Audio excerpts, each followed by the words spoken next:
Oh, okay. So it seemed that Kirishima's quirk wasn't always so powerful. Hirokoshi,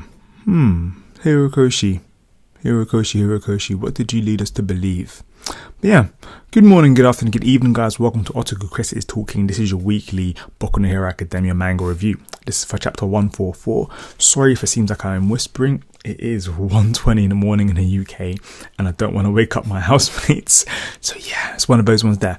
So hopefully I'll turn up the gain loud enough for you guys to be able to hear it.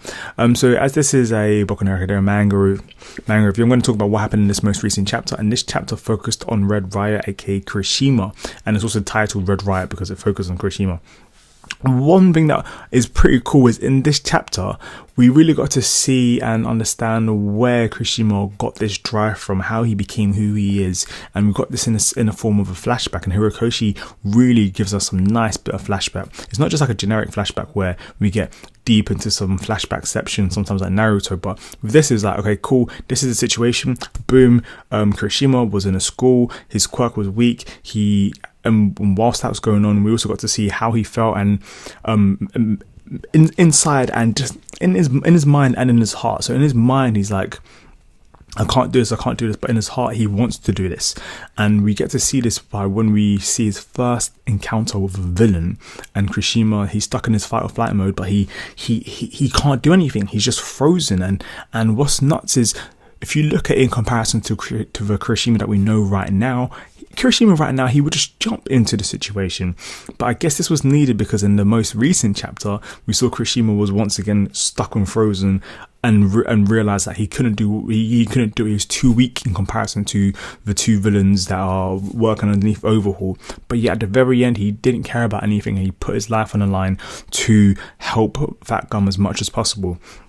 And that was the moment he became a true hero, instead of going out there just not pretending to be a hero, but basically that how he was before that situation, Stain would have really, really hated him. Stain would have gone after him. But how he was at the end when he stepped forward and wanted to protect Fat Gum regardless of what happened to him, that's the essence of being a true hero. And we see that in comparison to in the flashback when he has his first encounter with a villain and he can't do shit. This villain, truth be told, he looked hella creepy. He had a crazy cloak on. He was spewing crazy, extremely religious views. Obviously, religious views are fine. I've grown up in a religious household, but when you do it to the extremist kind of end, it's kind of like everything I do is for the Lord. It's kind of like when you're holding a piece of concrete and crushing that shit, you can't go around saying stuff like that. It just doesn't work like that.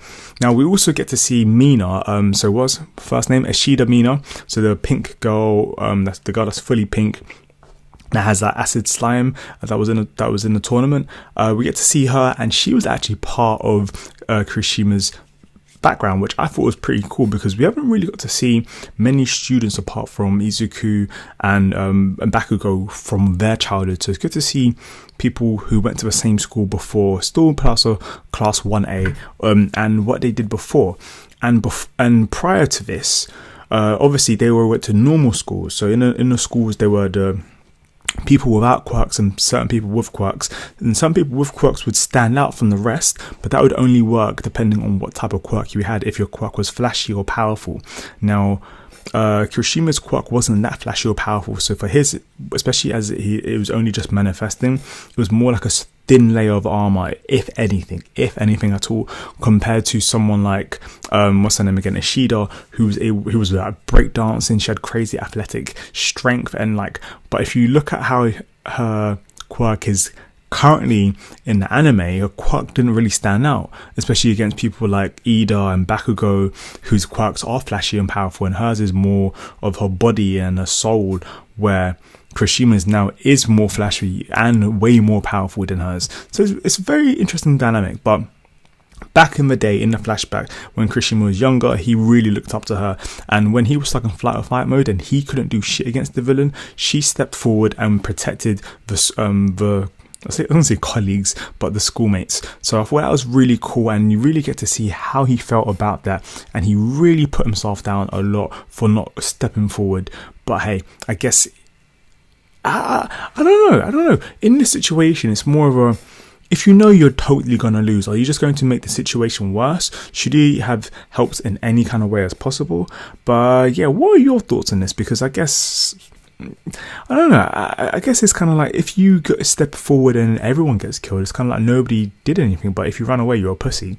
And I guess as well, if you kind of go off and try to help during that time, you don't know what's happened to your schoolmates. So I don't know. What are your thoughts on that situation? What would you have done in Kirishima's shoes? What are your thoughts on this flashback story, on this flashback chapter? I don't know why I fucking do it in my hands. So this chapter, it had a few things inside it, but it was mostly focusing on Kirishima's flashback and how he felt, and the essence of being a true hero, and what it takes to be a true hero, and his comparison to Ishida Mina and how she was. But I guess we'll probably end up having a flashback for her later on in the series. But this is pretty cool. Chapter 144. So we're 144 chapters in, and it seems like this Boku no Hero Academia is only going forward, only going up, and I'm super happy for that. Anyways, I hope you guys enjoyed this review. This is a brief one. It is 1 o'clock in the morning. I do need to go to work tomorrow.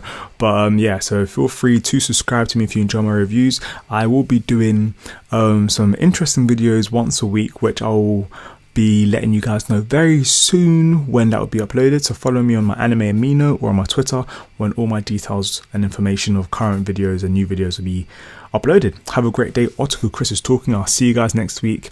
Peace.